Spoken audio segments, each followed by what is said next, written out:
जय हिंद फ्रेंड, हिंदी और प्राइड में आप सभी का स्वागत है। फ्रेंड्स, यहाँ पे देखिए संस्कृत साहित्य का तीसरा क्लास है और ये क्लास कुछ यूट्यूब पे फीचर हो रहा है। 3 से 4 क्लास, बाकी कंप्लीट कोर्स आपको हिंदी और प्राइड ऐप में मिलेगा। हिंदी और प्राइड ऐप के संबंध में आपको बताएं, क्योंकि जो कंप्लीट आपका जीआईसी लेक्चरर एलटी या टीजीटी पीजीटी कोई भी आप एग्जाम में बैठ रहे हैं, उनके लिए जो है कंप्लीट कोर्स यूट्यूब पे हर एक कोर्स पूरा पॉसिबल नहीं हो पाता है कि हम दें। तो अगर आपको पूरा ही कंप्लीट सिलेबस को कवर करना है तो आप ये देखिए, यहाँ पे हम बता दें आपको, जैसे ही आप प्ले स्टोर पे जाएंगे, हिंदी और प्राइड सर्च करेंगे, ओपन करेंगे, तो वहाँ पे इस तरीके से ओपन होगा और ये लोगो आएगा। तो यहाँ पे चेक बॉक्स, ऐसे ही 12 चेक बॉक्स बने, यहाँ पे येलो कलर इस तरीके से अब जब जाएंगे तो वहाँ पे एक बॉक्स मिलेगा आपको, UGC net Hindi site paid course. UGC net Hindi site paid course में जैसे ही आप जाएंगे तो अंदर आपको इस तरीके से आइकन मिलेगा, ये संस्कृत साहित्य GIC LT TGT PGT complete course recorded course. और ये कोर्स मात्र 99 का है। और 99 में जो कंप्लीट आपका सिलेबस है, एक हम डेमो बना देंगे कि क्या आपका सिलेबस है, कितनी चीज़ों को कवर किया जाएगा भाई। और बाकी आप मेरे पढ़ाने की पद्धति से परिचित है, पहले और दूसरी क्लास में भी देख लिया। पीवाईक्यू प्लस स्टैटिक पोर्शन दोनों को कवर कराया जाएगा, चाहे क्लास आपका 40 जाए या 50 जाए, संस्कृत से रिलेटेड क्लास उसमें अपडेट होता रहेगा। और 6 मंथ की वैलिडिटी है आपका, ये चलता रहेगा जब तक जीआईसी वाला पेपर नहीं हो जाता है, तब तक ये मान के चलिए कि ये कोर्स आपका वैलिड रहेगा। बाकी टीजीटी पीजीटी हिंदी के जो भी विद्यार्थी हैं जिनमें संस्कृत का पोर्शन लगा है, उन सभी के लिए समान रूप से महत्वपूर्ण क्लास है। तो आप इस तरीके से इस क्लास में जाके इनरोल अभी से कर सकते हैं, क्लास उसमें अपडेट होता रहेगा। बाकी अभी क्लास 2-3 से क्लास आपको यूट्यूब पे दिख रहा है, बाकी आगे की क्लास उसी पे फीचर होंगे। और सेम चीज़ पारिभाषिक शब्दावलियाँ और जो भी हैं, जो कंप्लीट मतलब जिसमें 50-50 क्लासेस बनने कंप्लीट कोर्स, वो पूरे के पूरे यूट्यूब पे नहीं रहेंगे क्लास, कुछ क्लास रहेंगे, बाकी सब आपको अलग अलग कोर्स में वहीं पे फीचर होंगे। देखिए, जब हम संस्कृत साहित्य पढ़ते हैं तो संस्कृत साहित्य में पहला ही है संस्कृत कवि एवं लेखकों की रचना है। हमने हर एक क्लास में यानी 2 क्लास करवाया, तो 2 क्लास में हमने काफ़ी कवि और रचनाकारों के संबंध में बात की। और प्लस हमने 20 पीवाईक्यू किए, तो हर एक पीवाईक्यू में भी आपने देखे कि कंप्लीट डिटेल उसमें कराते चल रहे हैं। तो मतलब कुछ भी आप ये नहीं सोच सकते कि संस्कृत साहित्य में छूटने वाला है। सेम चीज़ जितने भी व्याकरण में पोर्शन लगे हैं बिल्कुल ऐसे ही कराएंगे। संस्कृत साहित्य में एक चीज़ ध्यान रखना, आपको कुछ ऐसी रचनाएं हैं कॉमन जिनके रचनाकार बहुत प्रसिद्ध हैं। अब वो काव्य शास्त्रीय ग्रंथ आप काव्य शास्त्र यानी भारतीय काव्य शास्त्र में भी पढ़ते हैं, लेकिन सामान्यतः एक क्वेश्चन जो है बहुत फ्रिक्वेंटली आपका पूछा जाता है। तो यहाँ पे जैसे है नाट्य शास्त्र। नाट्य शास्त्र के रचयिता कौन है? नाट्य शास्त्र के रचयिता है भरत मुनि। और इनसे और भी क्वेश्चन जैसे पूछा जाता है कि जैसे नाट्य शास्त्र है, भरत मुनि इसके रचयिता है, तो ये कितने अध्याय में है? तो ये भी इम्पोर्टेंट है। ये जो है काव्य शास्त्र ग्रंथ जो है 36 अध्याय में है, भरत मुनि के द्वारा ये लिखा गया है। और अलंकार संबंधी बहुत महत्वपूर्ण है काव्यादर्श। काव्यादर्श जो है दंडी के द्वारा लिखा गया है। जैसे इसमें आप देखिए नाट्य शास्त्र में 36 अध्याय में ये विभक्त है, वैसे ही जो काव्यादर्श दंडी जी का है, तो दंडी का ये कितने परिच्छेद में बटा है, तो परिच्छेद की संख्या भी पूछी जाती है। तो ये परिच्छेद में बटा हुआ है 3 परिच्छेद में। काव्यालंकार किसका है? काव्यालंकार भामा जी का है। ध्वन्यालोक, ध्वन्यालोक आनंदवर्धन की रचना है। और ये जितने भी बता रहे हैं ये बहुत महत्वपूर्ण है, इसमें कोई भी रचना आप जितना भी क्रम से बताएंगे 15 रचनाएं, एक भी नहीं है कि वो एग्जाम में नहीं आता या कम रेलिवेंट है, सब रेलिवेंट है और सबको आपको कंठस्थ करना है। तो नाट्यशास्त्र भरत मुनि, काव्यादर्श दंडी, काव्यालंकार भामा, ध्वन्यालोक है आनंदवर्धन का। काव्य मीमांसा किसका है? काव्य मीमांसा ग्रंथ है राजशेखर का। दशरूपक किसका है? धनंजय का है। वक्रोक्ति जीवितम, वक्रोक्ति जीवितम किसका है? कुंतक का है। और इसमें आप देखिए तो वक्रोक्ति जीवितम में 4 उन्मेष है, ठीक है। वक्रोक्ति जीवितम कुंतक 4 उन्मेष है इसमें। सरस्वती कंठाभरण, सरस्वती कंठाभरण है श्रृंगार प्रकाश, तो सरस्वती कंठाभरण हो गया, श्रृंगार प्रकाश हो गया। ये दोनों ही रचनाएं अगर देखें कि ये किसका है, तो ये है भोजराज का। और कवि कंठाभरण किसका है? कवि कंठाभरण, कवि कंठाभरण क्षेमेंद्र। इनके अलावा काव्य प्रकाश रचना किसकी है? मम्मट की। काव्यानुशासन किसका है? काव्यानुशासन है हेमचंद का। इनके अलावा जो है चंद्रालोक जयदेव का, और साहित्य दर्पण विश्वनाथ का, और रस गंगाधर जगन्नाथ का। अब देखिए करीबन हमने 15 रचनाएं बताई और हमने बताया कि एक भी ऐसा रचना नहीं है कि जो इसमें आप कम रिलेवेंट मान सकते हैं, बहुत इंपॉर्टेंट सारी रचनाएं हैं।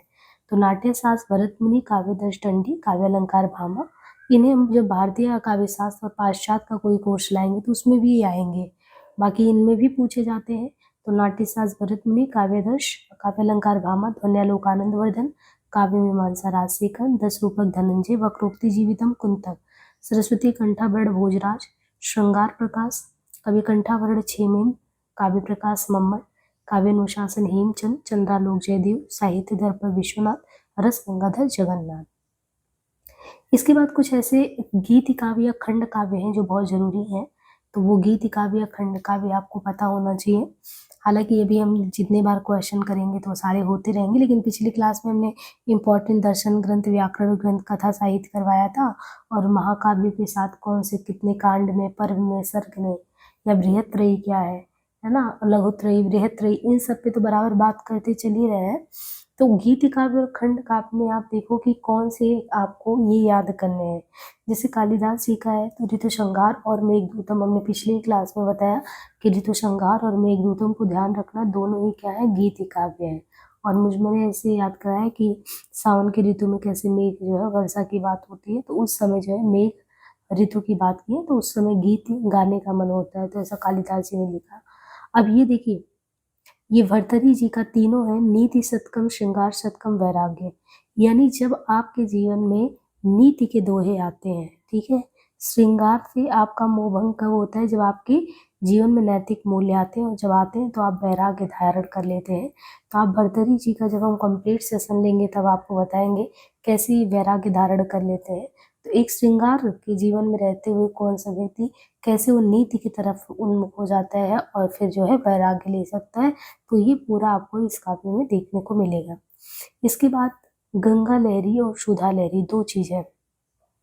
सुधा अमीय पीयूष, हम लोग अमृत का पर्यायवाची भी देखते हैं, तो कहेंगे जग के नाथ को क्या प्रसिद्ध होगा, क्या मतलब पसंद होगा, जग के नाथ को अमृत पसंद होगा। तो सुधा लहरी जो है वो किसका है, जगन्नाथ, और गंगा लहरी भी पंडित जगन्नाथ। तो ये गंगा लहरी और सुधा लहरी। आसफ विलास और भामिनी विलास, आसफ विलास है और भामिनी विलास करके है, तो यहाँ पे आसफ और भामिनी विलास करके है किसका, ये भी है जगन्नाथ का। गाथा सप्तशती, आर्या सप्तशती, तो गाथा सप्तशती और आर्या सप्तशती भी बहुत एग्जाम में पूछे जाते हैं, किनकी हैं ये रचनाएं। देखिए यहाँ पे जो गाथा सप्तशती है ये हाल की रचना है, गाथा सप्तशती हाल कवि की रचना है, और आर्या सप्तशती गोवर्धनाचार्य का है। चंडी शतकम बाणभट्ट का, सूर्य शतकम मयूर भट्ट का, गीत गोविंद जयदेव का। ये कुछ बहुत महत्वपूर्ण रचनाएं हैं जिन्हें आप क्रमशः जरूर ध्यान रखें। और हमने आपको कोर्स के संबंध में बताया, हाँ ये है कोर्स के संबंध में, वैसे तो हमने आपको जानकारी दे ही दी है, बाकी कांटेक्ट ये है, इस पे आप मैसेज कर सकते हैं। बाकी 99 पे करके उसमें इनरोल हो जाएंगे। अब वीडियो जो है अपडेट उसमें होने लगेगा, 3 क्लास आज अपडेट हो जाएंगी, तो ये नियमित तौर पे चलेगा। बाकी वो GIC, आप TGT PGT जो भी साइंस हिंदी के जो भी विद्यार्थी हैं, लगभग संस्कृत का पोर्शन TGT PGT सब में लगा होता है, तो वो अपने आप में जितना भी होगा वो सब कवर किया जाएगा उसमें, ये ध्यान रखना है। आप एक बार एनरोल कर लेंगे उसमें और वो आपका संस्कृत का पोर्शन, वो जिम्मेदारी वो कवर होता रहेगा। अब यहाँ पे हम देखिए पिछले क्लास में हमने क्वेश्चन भी साथ साथ किया था। कभी भी कुछ भी पढ़िए आप, बिना क्वेश्चन लगाए कोई मतलब ही नहीं है। कैसे आपको आइडिया होगा कि GIC में, TGT PGT में कैसे आता है, इसलिए मेरी पढ़ाई की पद्धति में कोई भी कोर्स आप देखेंगे उसमें लास्ट में क्वेश्चन जरूर हम इंट्रोड्यूस करा देते हैं। तो यहाँ पे अब देखिए क्वेश्चन जैसे ये है, मालती माधव। मालती माधव किसकी रचना है, भट्टगोपाल, श्रीहर्ष, भवभूति, दंडी। तो मालती माधव किसकी रचना है, श्रीहर्ष, भट्टगोपाल, भवभूति का, दंडी का। GIC में, TGT में और लगातार ये क्वेश्चन आया मालती माधव के संबंध में। मालती माधव जो है भवभूति द्वारा रचित नाटक है। भवभूति ने कुल कितने नाटक रचे हैं, भवभूति ने कुल 3 नाटक रचे हैं, महावीर चरितम, उत्तर रामचरितम तथा मालती माधव। तो मालती माधव, भभूति, और भभूति के कुल कितने 3 नाटक है। महावीर चरितम, उत्तररामचरितम, मालती माधव। मालती माधव इनका 10 अंकों का प्रकरण है। तो महावीर चरितम, उत्तररामचरितम, मालती माधव थे। मालती माधव इनका 10 अंकों का प्रकरण है, जिसमें मालती और माधव की कल्पना प्रसूत प्रेम कथा है। 10 कुमार चरित। 10 कुमार चरित ये किसकी रचना है, ये भी देखिए लगातार पूछा गया है। कालिदास, भवभूति, दंडी या मास। तो इनमें 10 कुमार चरित किसकी रचना है। देखिए 10 कुमार चरित जो है ये दंडी की रचना है। 10 कुमार चरित दंडी की रचना है। इस पर गुणाढ्य की बृहत कथा का प्रभाव है। यह संस्कृत भाषा में रचित गद्य काव्य है। तो एक तो ये हुआ कि ये दंडी की रचना है, और इस पे किसका प्रभाव है, गुणाढ्य की बृहत कथा का। ये गद्य काव्य है। इनमें जो है 10 कुमारों के जीवन चरित्र को विभिन्न संदर्भों में प्रस्तुत किया गया है। भूमिका सहित आरंभिक 5 उच्छ्वास, पूर्व पीठिका, मध्य का 8 उच्छ्वास 10 कुमार चरित तथा अंतिम भाग या परिशिष्ट उत्तर पीठिका नाम से प्रसिद्ध है। दंडी की अन्य रचनाओं में देखिए काव्यादर्श है, अवंती सुंदरी कथा है। तो 5 उच्छ्वास, पूर्व पीठिका, मध्य का 8 उच्छ्वास 10 कुमार चरित तथा अंतिम भाग या परिशिष्ट उत्तर पीठिका नाम से प्रसिद्ध है। इनकी अन्य रचनाएं हैं काव्यादर्श, अवंती सुंदरी कथा। और ये पता होना चाहिए कि ये गद्य काव्य है।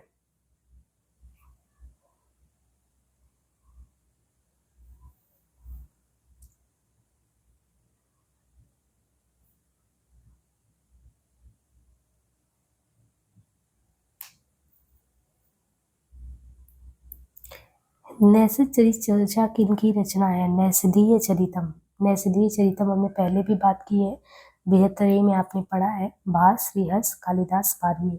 नैषधीय चरितम किस त्रयी के तहत आता है और इसके कवि कौन है, ये दोनों ही महत्वपूर्ण है।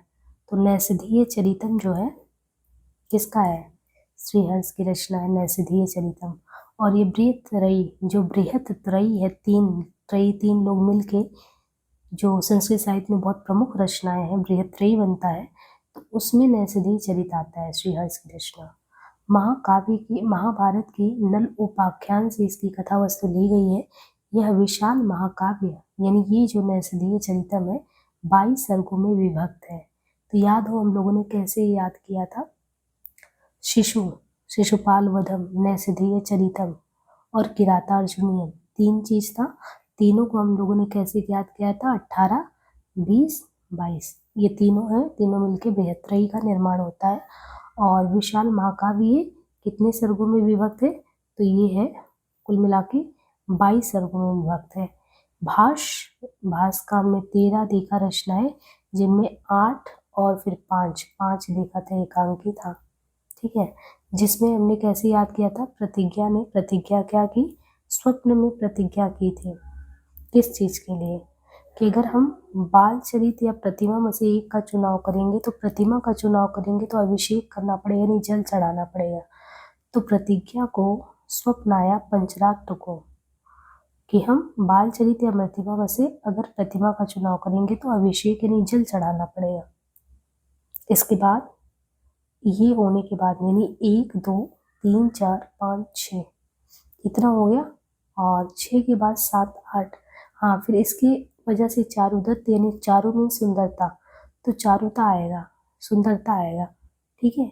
और इसके बाद हम लोगों ने जो है अभिमारक, इनके अलावा उरुभंग कैसे हुआ, तो उरुभंग और यहाँ पे 2 चीजें हैं, एक दूत घटोत्कच करके है, एक घटोत्कच करके है, अभिमारक मध्यम व्यायोग दूत वाक्य। तो ये दूत वाक्य, दूत घटोत्कच है। तो उर्भंग कैसे हुआ, भार से उर्भंग हुआ, दूत घटोत्कच ने दूत वाक्य जब बताया तो उस भार से योग करना पड़ा, अभिमारक। कालिदास का विज्ञान शाकुंतलम, इनकी भी रचनाएं देखी तो 7 टोटल मिला के, वैसे कि गीतिकाव्य हो गया, नाटक हो गया सब। तो अभिज्ञान शाकुंतलम, विक्रमोर्वशीयम, मालविकाग्निमित्रम, तीनों बहुत प्रमुख नाटक हैं। इनके अलावा मेघदूत और ऋतुसंहार हमने देखा, तो दोनों क्या है, गीतिकाव्य है, रघुवंशम कुमार संभव महाकाव्य है, भारवी का किराता अर्जुनीयम है। इनमें से कौन सी रचना माघ की है, किरातार्जुनीयम, 10 कुमार चरितम, मेघदूत, शिशुपाल वध। तो इनमें से दी गई रचनाओं में यदि देखें तो शिशुपाल वध जो है, ये शिशुपाल वध माघ की रचना है। माघ घंटा नाम से भी प्रसिद्ध है। देखिए एक चीज आपको और पता चला कि कौन से कवि ऐसे हैं संस्कृत साहित्य में जो घंटा नाम से प्रसिद्ध है। शिशुपाल वध के लेखक माघ। शिशुपाल वध जो है 20 सर्गों में है, जिसमें कृष्ण द्वारा शिशुपाल के वध की कथा है। तो आपको कथानक पता चल पा रहा है कि शिशुपाल वध वैसे तो 20 सर्गों में विभक्त है, जिसमें कृष्ण द्वारा शिशुपाल के वध की कथा का वर्णन है। किराता अर्जुनियम भारवी की, मेघदूत कालिदास की तथा दस कुमार चरित टंडी की रचना है। तो शिशुपाल माघ और ये घंटा नाम से भी प्रसिद्ध है। शिशुपाल वध 20 सर्गों में बटा है, जिसमें कृष्ण द्वारा शिशुपाल के वध का वर्णन। किराता अर्जुनियम भारवी का, मेघदूत कालिदास का, दस कुमार चरित टंडी का। सुख दुखात्मक को रसा किसकी उक्ति है? सुख दुखात्मक को रसा मैयर रामचंद्र गुरचंद पंडित राज विश्वनाथ। इसमें किसकी उक्ति है? सुख दुखात्मको रसा।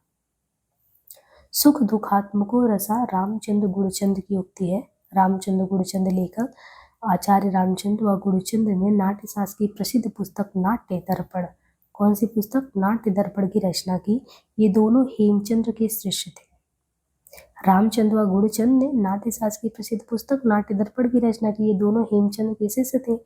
इनका कार्यकाल गुजरात के सिद्धराज, कुमारपाल और अजयपाल तीनों राजाओं के शासनकाल में रहा है।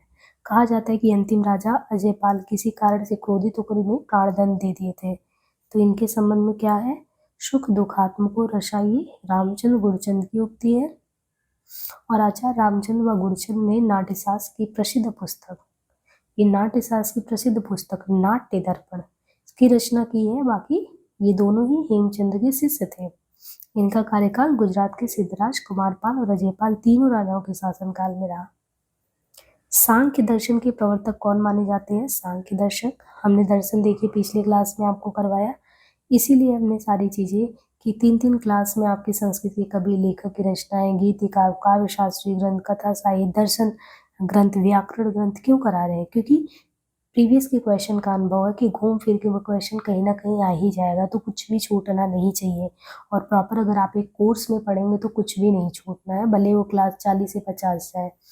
सांख्य दर्शन के प्रवर्तक माने जाते हैं निम्बार्काचार्य, महर्षि जैमिनी, कपिल मुनि, पतंजलि। तो यहाँ पे देखिए सांख्य दर्शन के प्रवर्तक हैं कपिल मुनि। वैदिक दर्शनों में 6 दर्शन अधिक प्रसिद्ध एवं प्राचीन है। सांख्य दर्शन के प्रवर्तक कौन है? कपिल मुनि। वैदिक दर्शनों में 6 दर्शन अधिक प्रसिद्ध एवं प्राचीन है। ये है सांख्य, योग, न्याय, वैशेषिक, मीमांसा और वेदांत। इनके प्रणेता क्रमशः हैं कपिल मुनि, पतंजलि, गौतम, कणाद, जैमिनी, बादरायण। हमने इनके दर्शन पहले ही देख लिए।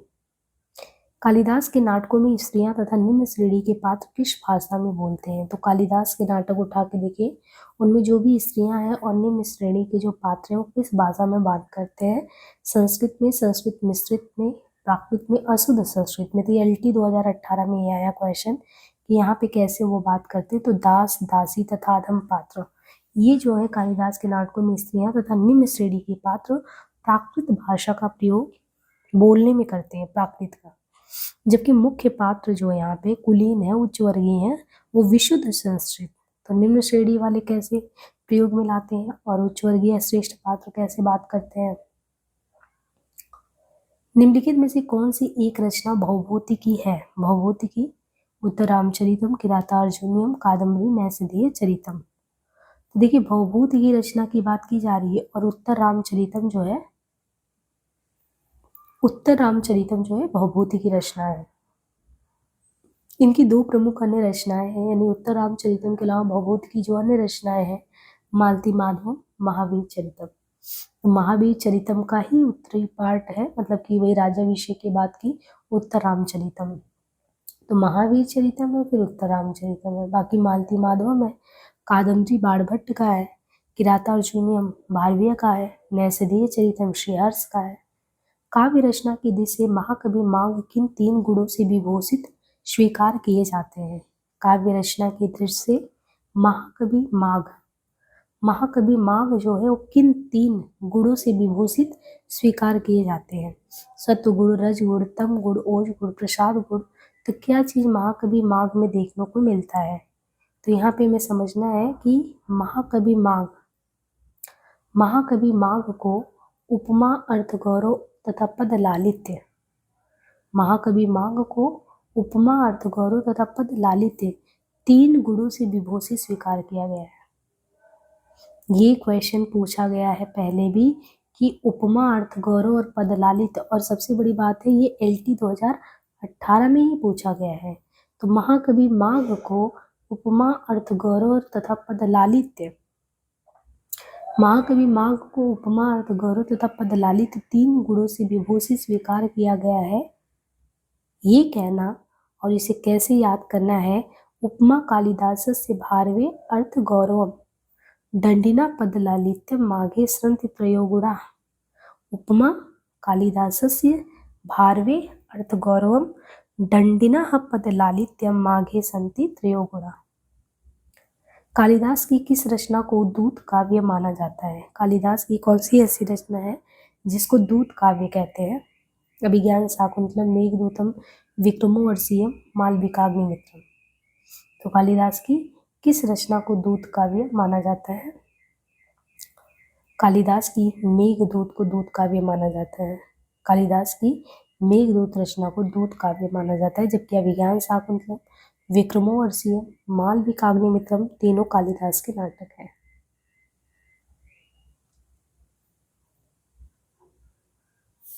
निम्नलिखित में से कौन सी रचना श्रीहर्ष की नहीं है? शिशुपाल वध, हिंद प्रशस्ति, अर्णववर्णन, नवशासांक, चरित चंपू।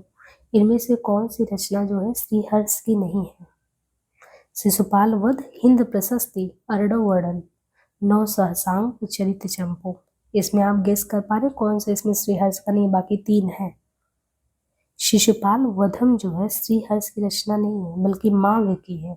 बृहत्त्रयी में पढ़ते हैं शिशुपाल को 20 सर्ग, और ये श्रीहर्ष का नहीं है, मांग का है।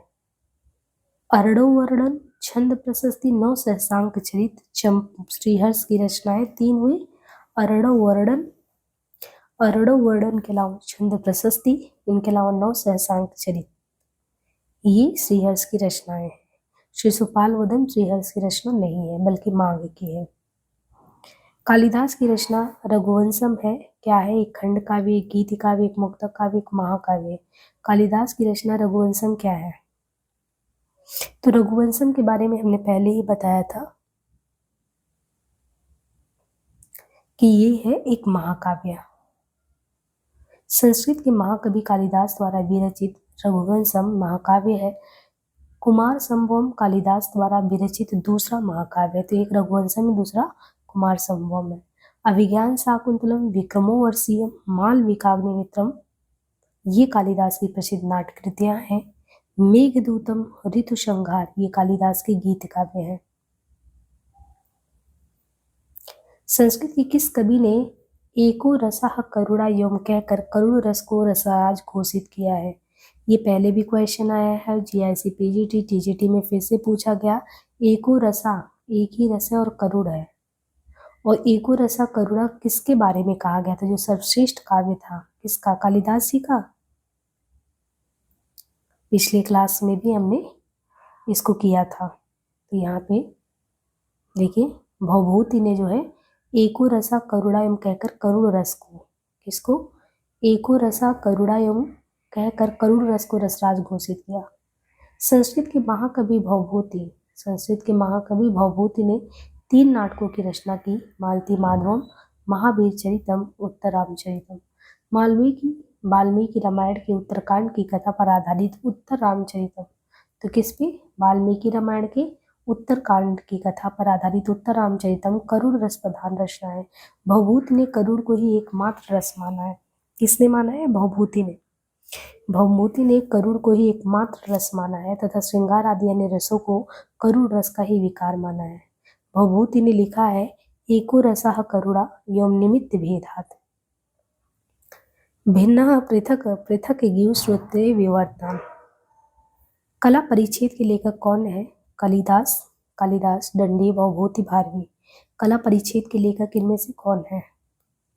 कला परिच्छेद के लेखक, कला परिच्छेद, 10 कुमार चरितम, काव्यादर्श, अवंती सुंदरी कथा, द्विसंधान काव्यम आदि के लेखक महाकवि दंडी हैं। तो ये सारी रचनाएं किसकी हैं? कला परिच्छेद हो गया, दस कुमार चरितम हो गया, काव्यादर्श हो गया, अवंती सुंदरी कथा है, द्विसंधान काव्यम आदि के लेखक महाकवि दंडी है। अभिज्ञान शाकुंतलम, रघुवंशम, कुमार संभवम, मालविकाग्निमित्रम आदि महाकवि कालिदास की रचनाएं हैं। उत्तर रामचरितम, महावीर चरितम, मालती माधव ये तीनों भवभूति की है। तथा भारवी की एकमात्र कृति है किरातार्जुनीयम, जो बृहत्त्रयी का पहला महाकाव्य है। तो बृहत्त्रयी में भारवी का एकमात्र कृति किरातार्जुनीयम है। सूची 1 को 2 से सुमेलित करना है। दस कुमार चरित, नैषधीय चरित, उत्तर रामचरित। और बृहत्त्रयी में श्रीहर्ष, भवभूति, दंडी। लेकिन ये इसमें बृहत्त्रयी के तीनों नहीं है, क्योंकि दस कुमार चरितम कृति के लेखक जो है महाकवि दंडी। दस कुमार चरितम कृति के लेखक महाकवि दंडी, नैषधीय चरितम नामक रचना के लेखक श्रीहर्ष है तथा उत्तर रामचरितम के भवभूति है। महावीर चरितम है, मालती माधव है और उत्तर रामचरित है। भारवी द्वारा रचित किरातार्जुनीयम का प्रधान रस क्या है? किरात और अर्जुन। तो किरात और अर्जुन का जो प्रधान रस है वीर रस, करुण रस, श्रृंगार रस, शांत रस। अब देखिए, जब कथानक थोड़ा विस्तार से जान पाएंगे ना तो रस पहचानने में गड़बड़ नहीं होगा। इसमें जहाँ पे जैसे श्रृंगारिक भाव बोध आए, जैसे कुमार संभवम के बारे में पूछ लिया गया था, तो जब कथानक से आप भली भांति परिचित होंगे तब आपको ये दिक्कत नहीं होगा कि किसमें कौन सा रस होगा। भारवी द्वारा रचित महाकाव्य किरातार्जुनीयम का प्रधान रस वीर रस है। इसके कुल 18 सर्गों में कौरवों पर विजय प्राप्ति हेतु अर्जुन का हिमालय पर्वत जाकर तपस्या करने, यानी इसमें क्या है, कुल 18 सर्ग में कौरवों पर विजय प्राप्ति, यानी कौरवों पर विजय प्राप्ति हेतु अर्जुन का हिमालय पर्वत जाकर तपस्या करने आदि अनेक बातों तथ्यों का वर्णन है। वीर रस के अलावा इसमें श्रृंगार तथा अन्य रसों का भी गौण रूप में वर्णन है। श्रीहर्ष द्वारा रचित नैषधीय चरितम में किस रीति की प्रधानता है? श्रीहर्ष द्वारा रचित नैषधीय चरितम में किस रीति की प्रधानता है? पांचाली रीति, गौड़ी रीति, वैदर्भी रीति, प्रसाद रीति। देखिए, श्रीहर्ष का अगर देखें, श्रीहर्ष द्वारा रचित नैषधीय चरितम नामक महाकाव्य के कुल 22 सर्गों में नल दमयंती के प्रणय से लेकर परिणय विवाह तक के सांगोपांग वर्णन है। श्रीहर्ष द्वारा रचित नैषधीय चरितम में कुल 22 सर्गों में किसका? नल दमयंती के प्रणय से लेकर परिणय विवाह तक के सांगोपांग वर्णन है। नैषधीय चरितम महाकाव्य में जो है वैदर्भी रीति, तो यहाँ से आपका ये क्वेश्चन था कि जो नल दमयंती के प्रणय से लेकर परिणय विवाह तक जो 22 सर्गों में नैषधीय चरितम महाकाव्य लिखा गया है, उसमें वैदर्भी रीति की प्रधानता, कहीं कहीं पे गौड़ी रीति भी है। बृहत्त्रयी में कौन सा महाकाव्य नहीं आता? तो हमने 18, 20, 22 और हमने कहा था शिशु से पहले कौन होगा? किरात, और फिर नैषधीय। देखिए, महाकवि कालिदास का है रघुवंशम, तो रघुवंशम संस्कृत महाकाव्य की बृहत में सम्मिलित नहीं है। संस्कृत महाकाव्य की बृहत्त्रयी में भारवी की रचना है किरात, भारवी। हर्ष का है नैषधीय, नैषद हर्ष। और महाकवि माघ का है शिशुपाल वध। शिशुपाल वध के रचनाकार का, तो सेम क्वेश्चन फिर से रिपीट हुआ, शिशुपाल वध किसका है? और देखिए रिपीट हो रहा है, एलटी में भी वही क्वेश्चन आया हुआ है 18 में। शिशुपाल किसका है? माघ का। शिशुपाल वध महाकवि माघ का है, बृहत्त्रयी का ग्रंथ है। जबकि भामा ने काव्यालंकार लिखा है और महाकवि भारवी ने, भामा ने काव्यालंकार लिखा है और महाकवि भारवी ने किरातार्जुनीयम की रचना की है। जबकि आचार्य कुंतक ने वक्रोक्ति जीवितम, इसीलिए तो हम सारे नाट्य ग्रंथों को और सारे कथा साहित्य को करा दिए। यहाँ पे भारतीय काव्यशास्त्र से आचार्य कुंतक का वक्रोक्ति जीवितम भी ऑप्शन में दिया गया है, उनका वक्रोक्ति संप्रदाय है। इसीलिए अगर आप थोड़ा एक्स्ट्रा पढ़ते हैं तो वो कभी घाटा नहीं करता है, बल्कि देखिए आपका यहाँ काम आ गया। श्रीहर्ष का ग्रंथ है हित हरिवंश, राजतरंगिणी, नैषद काव्य, मेघदूत। इसमें श्रीहर्ष का ग्रंथ कौन सा है? हित हरिवंश है, राजतरंगिणी, नैषद काव्य, मेघदूत है। तो श्रीहर्ष का ग्रंथ देखें नैषद काव्य। नैषद काव्य जो है ये श्रीहर्ष का काव्य ग्रंथ है। श्रीहर्ष जो है गढ़वाल वंश के शासकों के आश्रित कवि थे। नैषद काव्य में देखें श्रीहर्ष का काव्य ग्रंथ है और ये गढ़वाल वंश के शासकों के आश्रित कवि थे। इनकी निम्नलिखित रचनाएं हैं नैषधीय चरितम, स्थैर्य विचार प्रकरण, श्री विजय प्रशस्ति, खंडन खंड खाद्य, गौणवी शकुल प्रशस्ति, कुल प्रशस्ति।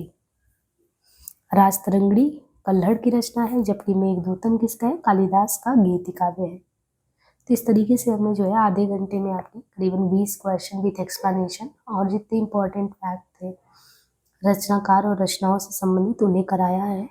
और कुछ बचे होंगे तो एक क्लास में और करेंगे, तो संस्कृत रचना और रचनाकार वाला टॉपिक खत्म हो जाएगा, क्योंकि 3 ही सेगमेंट में आपका पाठ्यक्रम संस्कृत का बटा हुआ है। एक संस्कृत रचना एवं रचनाकार पहला टॉपिक है। दूसरे पोर्शन में आप देखेंगे तो 7 कवियों का जिक्र आपके एलटी में किया गया है, और उसको अलग कर देते जीआईसी में 6 कवियों का अलग से है।